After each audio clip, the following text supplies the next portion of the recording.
فاتحہ سورہ شفا بھی ہے، سورہ دعا بھی ہے، سورہ سوال بھی ہے اور بہت سارے سورہ مبارکہ کے نام ہیں، ام الکتاب ہے۔ تو زرمینہ آپ اس حوالے سے اور دعا کے تعلق سے، کیونکہ پوری دعا بھی ہے، اللہ کی حمد و ثنا بھی ہے، اس میں کیا فرمائیں گے؟ بہت شکریہ زینب۔ دیکھیں بعض اوقات ہم سورت پڑھ رہے ہوتے ہیں، دعائیں مانگ رہے ہوتے ہیں، لیکن ایز سچ ہمیں اویئرنیس نہیں ہوتی کہ اس کی کتنی افادیت اور فضیلت ہے۔ سورہ فاتحہ ایک بہت پیاری اور جامع اور مکمل دعا ہے، اور یہ ایسی سورت ہے جس کے سب سے زیادہ اور خوبصورت نام ہے۔ اس کو سورۃ الحمد بھی کہا جاتا ہے، اس کو سورہ دعا بھی کہا جاتا ہے، کیونکہ ہم اللہ تعالیٰ سے اپنے عبد ہونے کا اعتراف کرتے ہیں اور اس کے مالک ہونے کا، بادشاہ ہونے کا اعلان کر کے دعا کرتے ہیں کہ یا اللہ تیری ہی عبادت کرتے ہیں اور تجھ سے ہی مدد مانگتے ہیں۔ پھر آپ نے کہا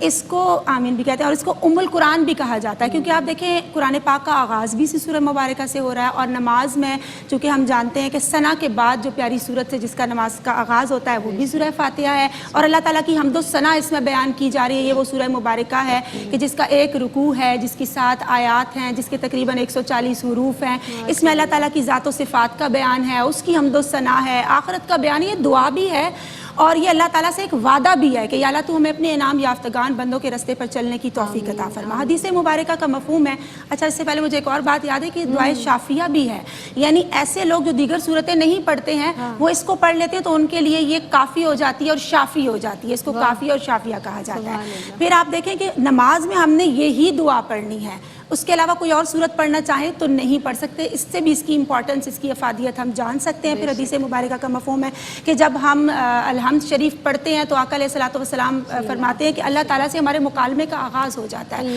کہ الحمدللہ رب العالمین۔ اللہ تعالیٰ فرشتوں سے کہتا ہے کہ میرے بندے نے میری حمد و ثنا کی ہے، الرحمن الرحیم، مجھے رحمان اور رحیم کہہ کر پکارا ہے، مالک یوم الدین کہ تو ہی روز جزا کا مالک ہے، ایاک نعبد و ایاک نستعین کہ تیری ہی عبادت کرتے ہیں، تجھ سے ہی مدد چاہتے ہیں۔ پھر اہدنا الصراط المستقیم پہ جب وہ آتا ہے کہ مجھے صراط مستقیم عطا فرما، تو اللہ تعالیٰ فرشتوں کو حکم دیتا ہے کہ اس کو جو چاہیے وہ اس کو عطا کر دو۔ اچھا اہدنا الصراط المستقیم سے ایک مراد اس کا لغوی معنی سیدھا راستہ ہے، شرعی اعتبار سے اس کا ایک اور بھی مفہوم ہے کہ وہ عقائد اور نظریات جن پر عمل کر کے اللہ تعالیٰ کی رضا اور خوشنودی کے حصول کے ساتھ انسان ترقی کی راہوں پر گامزن ہو سکتا ہے۔ پھر اس کے بعد ہمیں یہ بھی معلوم ہوا کہ سیدھا راستہ انعام یافتگان کا راستہ ہے، کوئی اور راستہ سیدھا راستہ نہیں ہو سکتا، اور ہم آمین کہتے ہیں جو سنت کریمہ بھی ہے، اور یقیناً جب فرشتے ہمارے ساتھ شامل ہو جاتے ہیں تو دعا کی قبولیت کے آثار اور بھی زیادہ بڑھ جایا کرتے ہیں۔ اور یہاں میں اپنی بات کو